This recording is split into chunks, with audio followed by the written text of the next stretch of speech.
Kale is one of those greens that gets us through the winter eating our greens. So you've probably been sauteing it, maybe putting it into stews, maybe baking it.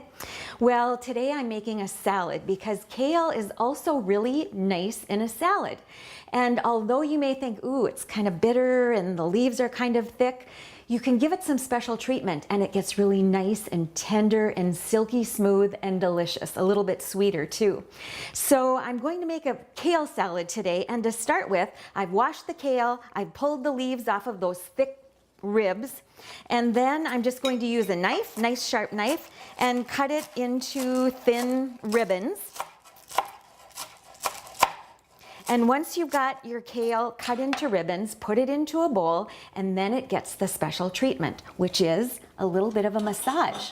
I know, it seems a little bit odd, but magic happens when you start massaging kale with your clean hands.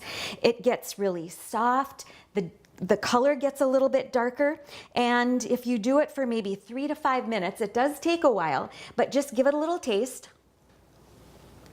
And if it still tastes a little bit bitter, then just massage it a little bit more. I think this is perfect. So now I'm going to make my vinaigrette. I always make my own vinaigrettes because I know exactly what's in them.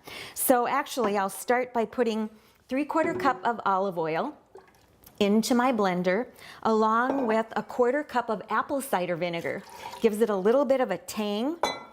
And 3 tablespoons of some nice honey. This one happens to be my honey from my beehives, but you can use any local honey. And about, maybe a teaspoon to a teaspoon and a half of salt. And then 1/2 cup of frozen raspberries. And then just because I happened to buy some basil the other day that I needed for a recipe in one of those little plastic packages, I'm just gonna put a few little basil leaves in here for some nice fresh flavor. And then I'll just blend it up until it's nice and smooth.